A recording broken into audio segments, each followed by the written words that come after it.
तस्मै श्री गुरुमूर्ते नमः श्री दक्षिणामूर्ते नारायणं नमस्कृत्य नरं चैव नरोत्तमं देवी सरस्वतीं व्यासं ततो जयमुदीरयेत् कुण्डलीकवरदारिभ्यो श्री ज्ञानदेव समर्थाप्पा स्वामी महानां श्रुतं येषां चण्डसान्निध्यात् जीवा मुक्ता भवन्ति श्रीमन्महागणपतये नमः पार्वतीपतये नमः पंढरीनाथ महाराज सदानंदी जाऊ.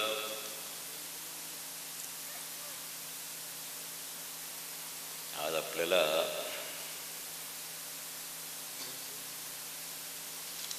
भीष्माचार्यांना प्रणाम करून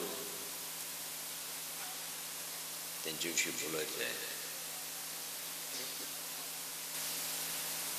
विठोबा हा राग 9च्या नंतर म्हणायचा नाही, कारण याच्यात गौरी कालिंगडा दोन मिक्स झाले.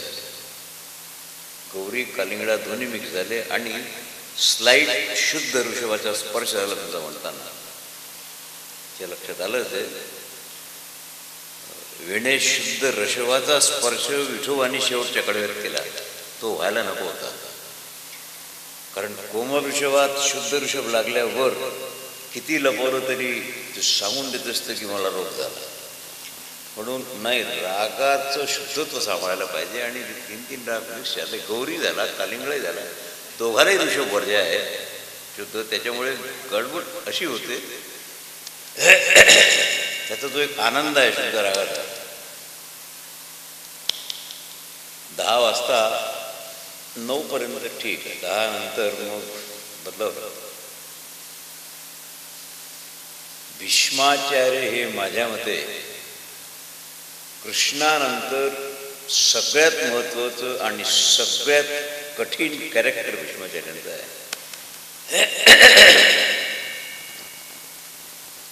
कारण देव आणि भक्त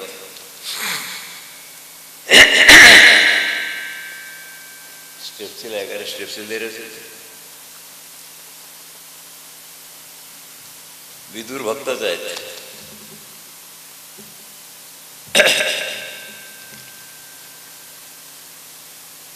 प्रल्हाद भक्तच आहेत, ध्रुव भक्तच आहेत.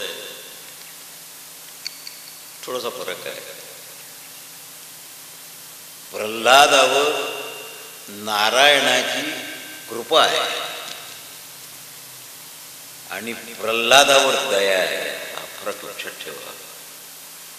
देव जेव्हा दया करतो, दाखवतो, त्यावेळेला काहीतरी देतो, स्थान दिलं त्याला. आणि ज्यावेळेला कृपा करतो ना, त्यावेळेला घेतो तुमच्याजवळ. तुकोबावर कृपा होती, देवभक्ताला की करून येईल संसार. हा फरक लक्षात ठेवा. दया चांगली वाटते, पण माऊलीने दयेची निंदा केली आहे. बाळ छंद पहा. शांती दया क्षमा रिद्धी या पाहता मज उपाधी. आई दया क्षमा रिद्धी या उपाधी आहेत. आधी व्याधी आणि उपाधी तिन्ही वाईट. व्याधी शरीराला आहे, फिजिकल बॉडीला. आधी मेंटल डिसीज आहे, मनाला आहे. आणि उपाधी म्हणजे उपाधी झाली की नाही. भागवतकरांनी भागवत सांगताना याचं भान ठेवावं. ध्रुव चरित्र आणि प्रल्हाद चरित्र सारखं सांगायचं नाही. कारण सप्तऋषी प्रदक्षिणा करतील असं अढळ स्थान ध्रुवाला मिळालं. हे जे सप्तऋषी आहेत ना, उत्तरेच्या बाजूला आपल्याला दिसतात सायंकाळी, ते प्रदक्षिणा करतात. कारण सप्तऋषींची जी वाटचाल आहे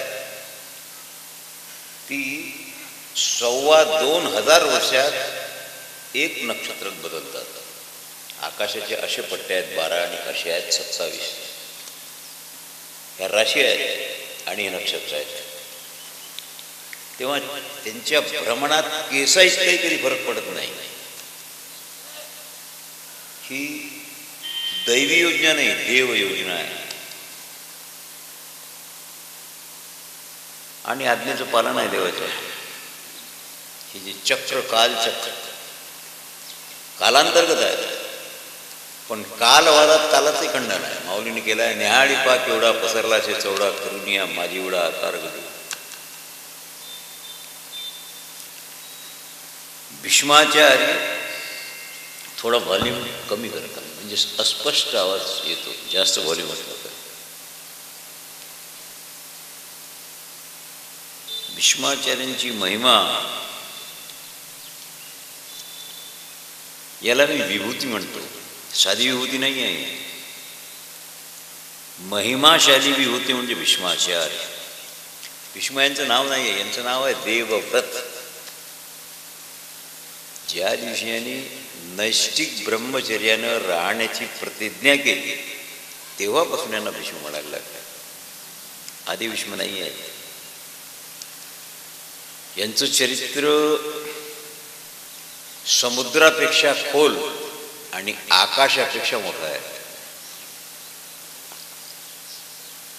भीष्माचार्य करता उंची फार आहे, यांची हाईट, आध्यात्मिक हाईट भीष्माचार्यांची फार मोठी आहे. जेव्हा तुम्ही शांती पर्व आणि अनुशासन पर्व लक्ष लावून वाचाल किंवा ऐकाल, अनुशासन पर्व समजा मी तुम्हाला सांगितलं तर श्रोता मिळणे नाही, त्याला शांती पर्वाला मिळेल. अनुशासन राजकर्त्या करता आपल्याकरता नाही आहे, पण शांती पर्व सगळ्यात मोठा पर्व आहे 18 पर्वात आणि सगळ्यात लोकोपयोगी असलेला पर्व आहे. भीष्माचार्य म्हणजे काय हे कळायचं असेल तर शांती पर्व आणि अनुशासन वाचावं लागेल. जसं तुम्ही पंचवाणकर महाराज म्हणजे काय पाहून कळणार नाही. अमृत महोत्सवाच्या वेळेला या तुम्ही म्हणजे या माझ्या शिष्यांनी जी स्मरणिका निर्माण केली ती वाचल्यावर ही व्यक्ती काय हे कळते. मी काय सांगतो, तुमच्याकडे पाहून काय कळावं? आयडेंटिटी पाहिजे तुमची. What is your real identity? Bhishma सांगत असताना त्यांचं युद्ध, लढाई ह्याला फार महत्व नाही आहे. अतिशय महत्वाचं जर भीष्माचार्यांनी निर्माण केलं असेल तर भीष्मस्तवराज. पंचरत्न गीता येत होती पूर्वी, आता येते. त्यात भगवद्गीता, विष्णू सहस्रनाम, गजेंद्र मोक्ष, भीष्मस्तवराज आणि अनुगीता हे 5 मिळून पंचरत्न गीता आहे. माझे वडील ही पंचरत्न गीता सायंकाळच्या एव्हरी डे रोज वाचत असत. त्यांनी मला सांगितले की या 5 याच्यात गीता ठीक आहे, पण भीष्मस्तवराजाचं जे स्थान आहे ते सगळ्यात महत्त्वाचं आहे. श्रीकृष्णाचं केलेलं स्तवन भीष्माचार्याने म्हणजे भीष्मस्तवराज. इतकी गोड भाषा आहे त्याची. दुर्भाग्य आहे की आपल्याला संस्कृत येत नाही म्हणून आपल्यात शिरणार नाही. ते ट्रान्सलेशनचा काही उपयोग नाही, ओरिजिनॅलिटी राहत नाही. तेव्हा त्यांच्या जीवनात भक्ती आहे, राजनीती आहे, सत्य आहे, दंडनीती आहे, युद्धकला आहे,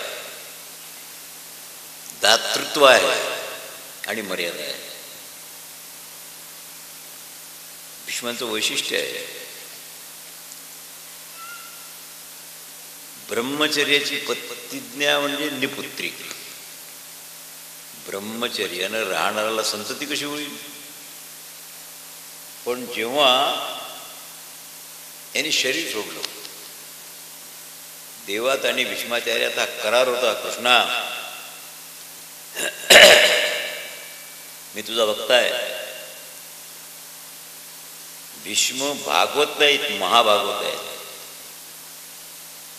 प्रल्हाद नारद पराशर पुंडरीक व्यासांबरी शुशुकशौनक भीष्म रुक्मांगदार वशिष्ठ, हे 12 भागवत आहेत. भीष्माने सांगितलं, तू कृपा कर माझ्यावर आणि मला वचन दे, माझं प्राणोत्क्रमण होईल त्यावेळेला तू मला दर्शनाला समोर लागशील, मी डोळं लावून तुझं रूप पाहणारा नाही आहे. आता आपण पंढरीला रोज जात नाही, पण पंढरीला गेल्यावर डोळ्यात पांडुरंगाचं रूप असं साठवावं लागेल तुम्हाला. ज्या वेळेला तुम्ही संध्या करता, पूजा करता आणि माळ जपता, ज्यावेळेला तुमचा डोळा बंद असतो त्यावेळेला आतला डोळा उघडा आणि प्रामाणिकपणे विठ्ठल जप करताना तुम्हाला विटेवरचा देव दिसावा, तर तुमची माळ आणि जप कराय. हा अभ्यास करा. 15 दिवसाच्या अभ्यासानंतर 16व्या दिवसापासून तुम्हाला दिसेल. बाकीच्या विषयाचा मनाला स्पर्श नको त्यावेळेला.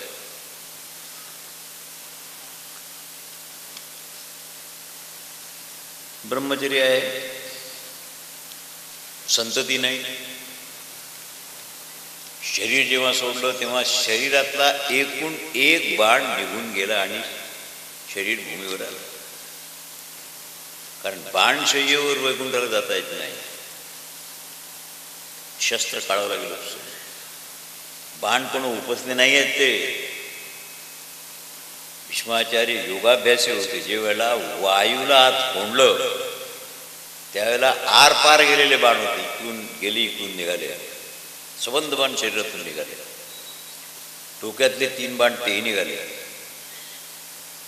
आणि भूमीवर शरीर आहे. देव सन्मुख आहे. स्वर्गारोहणाची वेळ आहे, प्राणोत्क्रमण, उत्तरायण लागलेला आहे. आता भीष्माचार्य बोलतात,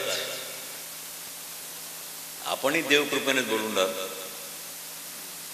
देवाने आपल्याला वाणी दिली, जीभ दिली, इंद्रिय, हात, पाय, कान, डोळे, मुख, बोलाय, वचन.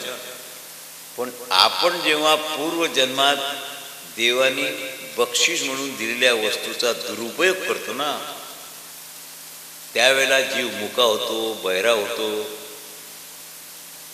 हे सगळं होतं, वाणी जाते. भीष्माचार्यांनी सांगितलं, देवा माझं एक काम राहून गेलं. मला एक मुलगी आहे, तिचं कन्यादान राहून गेलं. ते देवाने सांगितलं, तुम्हाला कन्या? सांगितलं, हो कन्या आहे मला, आणि ती दान केल्यावर मला तुझ्या लोकाला वैकुंठाला येता येत नाही, तिच्या सहित येण्याची व्यवस्था नाही आहे. जसं आपण इथे सगळं सोडतो, शरीरातून कर्मेंद्रिय गोलक जातात, ज्ञानेंद्रिय जातात, प्राणही जातो. ही आमची पोरगी फार सुंदर म्हणते. कबीरांच्या कन्येचं पद फारच सुंदर म्हणते. म्हणायला लावतो तुला एक दिवस. सैया निकल गयो राम मैं ना लड़ी थी. ही बुद्धी आहे.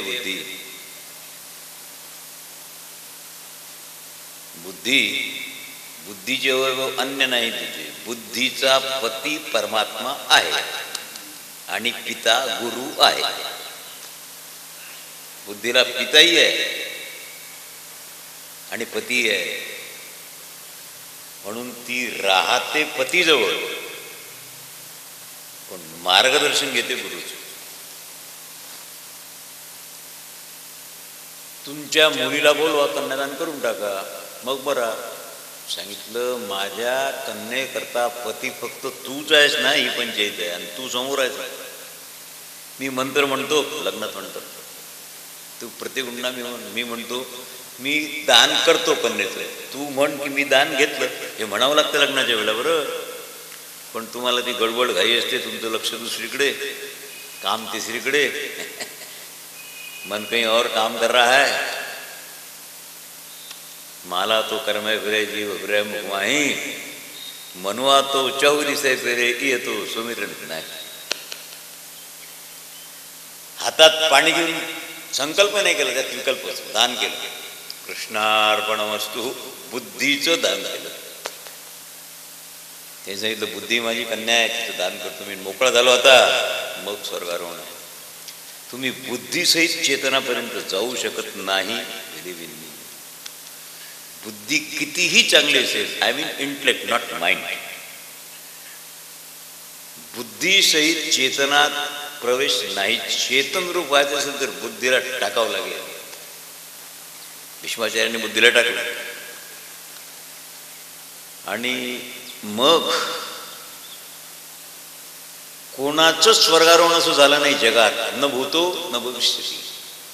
काल आला, तुमची कॉल बेल वाजवली की मस्त वेडी. भीष्माचार्यांची कॉल बेल वाजवली न, त्यांनी सांगितलं दक्षिणायन आहे, उत्तरायण आहे, जाओ, 4 माह के बाद आना. नाही आहे. इच्छा मरणाचा वर त्यांच्या पित्यानं शंतनूनं दिलेला होता त्यांना. देवाचा वर नाही आहे. अशा पित्याच्या पोटी जन्म आहे की ज्याच्यात इच्छा मरणाचा वर देण्याची शक्ती आहे. त्याच्याकरता पितृआज्ञेचं पालन करावं लागते. बापाला वृद्धाश्रमात पाठवणाऱ्याला हे मिळणार नाही.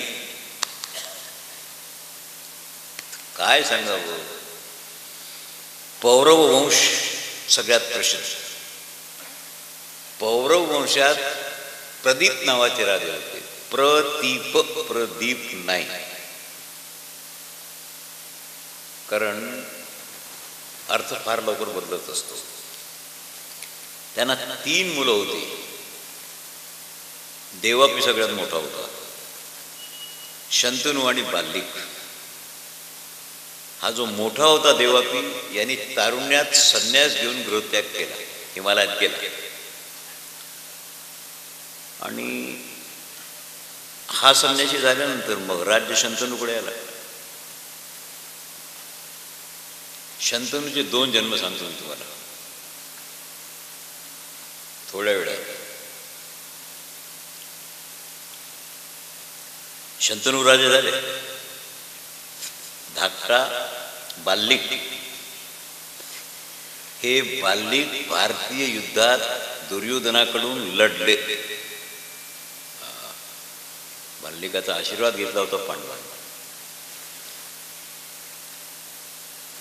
शंतनू राजे झाले आणि प्रदीप एक दिवस गंगेच्या काठावर फिरायला गेले. मी परवा सांगितलं होतं, गंगा स्त्रीचा वेश घेऊन स्त्री रूपात त्यांच्या मांडीवर येऊन बसली उजव्या. मला बायको करून घ्या सांगितलं, नाही तू उजव्या मांडीवर बसली आहेस. तर कथेत काही मर्यादा सांभाळाव्या लागतात. तुम्ही पूजा यज्ञ करता त्यावेळेला तुमची पत्नी तुमच्या उजव्या बाजूला असते, पण इतर वेळेला वामांकाला असते. तुम्ही हसणार नाही तर सांगतो तुम्हाला, जेवायला बसताना अशा पद्धतीने, कारण मिळून सांगतो आपण, ब्राह्मण त्याची बायको ब्राह्मण जेवायला सांगतो मी मिळून म्हणतात त्याला. त्याच्या खालचं बोलू आहे, बायकोला डाव्या बाजूला झोपत जा, उजव्या नाही. आणि हसू नका, मला तर सांगावं लागेल. तुम्हाला वामांकाचं महत्त्व नाही कळलं. डाव्या शरीरात पाप आहे. जी बाई डाव्या हातानं वाट खाऊ नये, कारण 1/100 पाप त्याच्या हातानं आपल्या पोटात जाते. म्हणून तिला हात जोडवा म्हणा, मायबाई उजव्या हातानं वाढ. तुम्ही डाव्या हातानं श्री लिहिलं 50% वाया गेलं. आता अनेक विद्यार्थी ते डाव्या हाताने लिहितात. वामांक आणि दक्षिणांकात पुण्याचा वास आहे. म्हणून मुसलमानाचं लिहितात उलट, तर ते उलटच आहे त्यांचं सगळं. आपण हात पाय धुतो, तोंड धुतो, ते उजू करतात.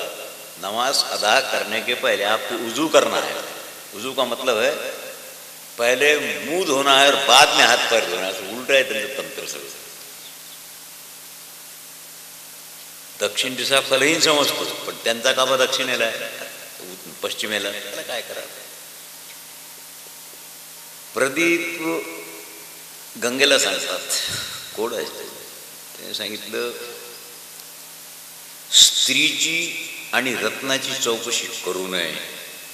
स्त्रीचं कुळ पाहिल तो महामूर्ख. स्त्री हे रत्न आहे, ग्रहण करा, चौकशी करू नका. आणि रत्न गटारात असेल तरी उचलून घ्या. तू माझ्या मांडीवर बसलीस, मी तुला सोन करून घेईन. प्रदीप घरी गेल्यानंतर शंतनूला सांगितलं, पुत्राला, पितृआज्ञा मांडणारे पुत्र होते, शंतनूला सांगितलं, तू कधी गंगेच्या काठावर जाशील एखाद्या वेळेला आणि तिथे तुला तरुण अतिशय स्वरूपवान सात्विक स्त्री दिसेल, ती जर तुला बोलली की माझ्याबरोबर लग्न कर, नाही म्हणायचं नाही, घेऊन ये लग्न. शंतनू गंगेच्या काठावर गेले आणि गंगामाईने चूक सुधारली, त्याच्या डाव्या मांडीवर येऊन बसली.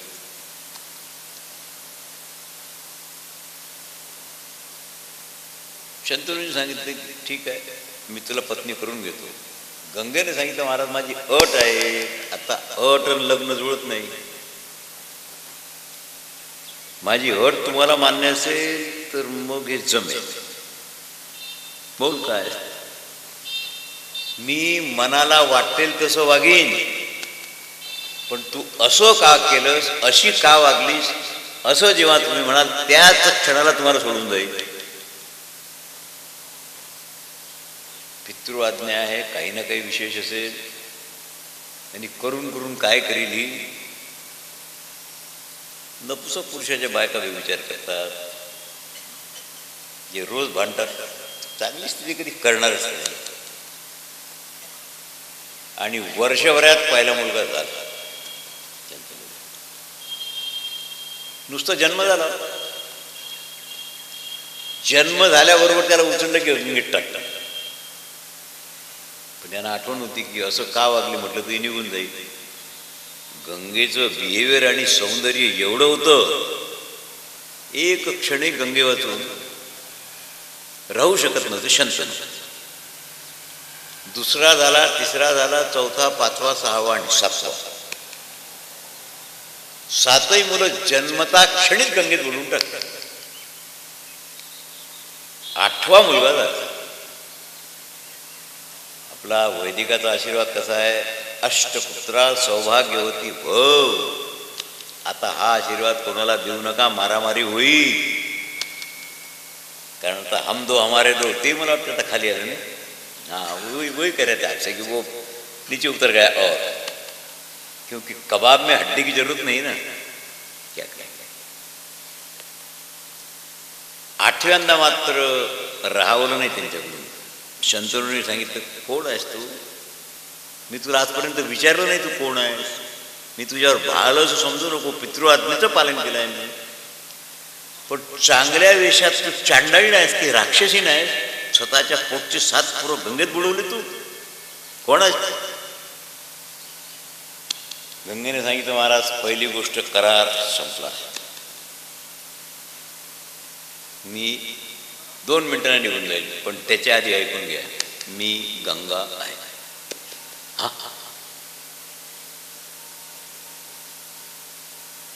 गंगा सांगितलं, हो.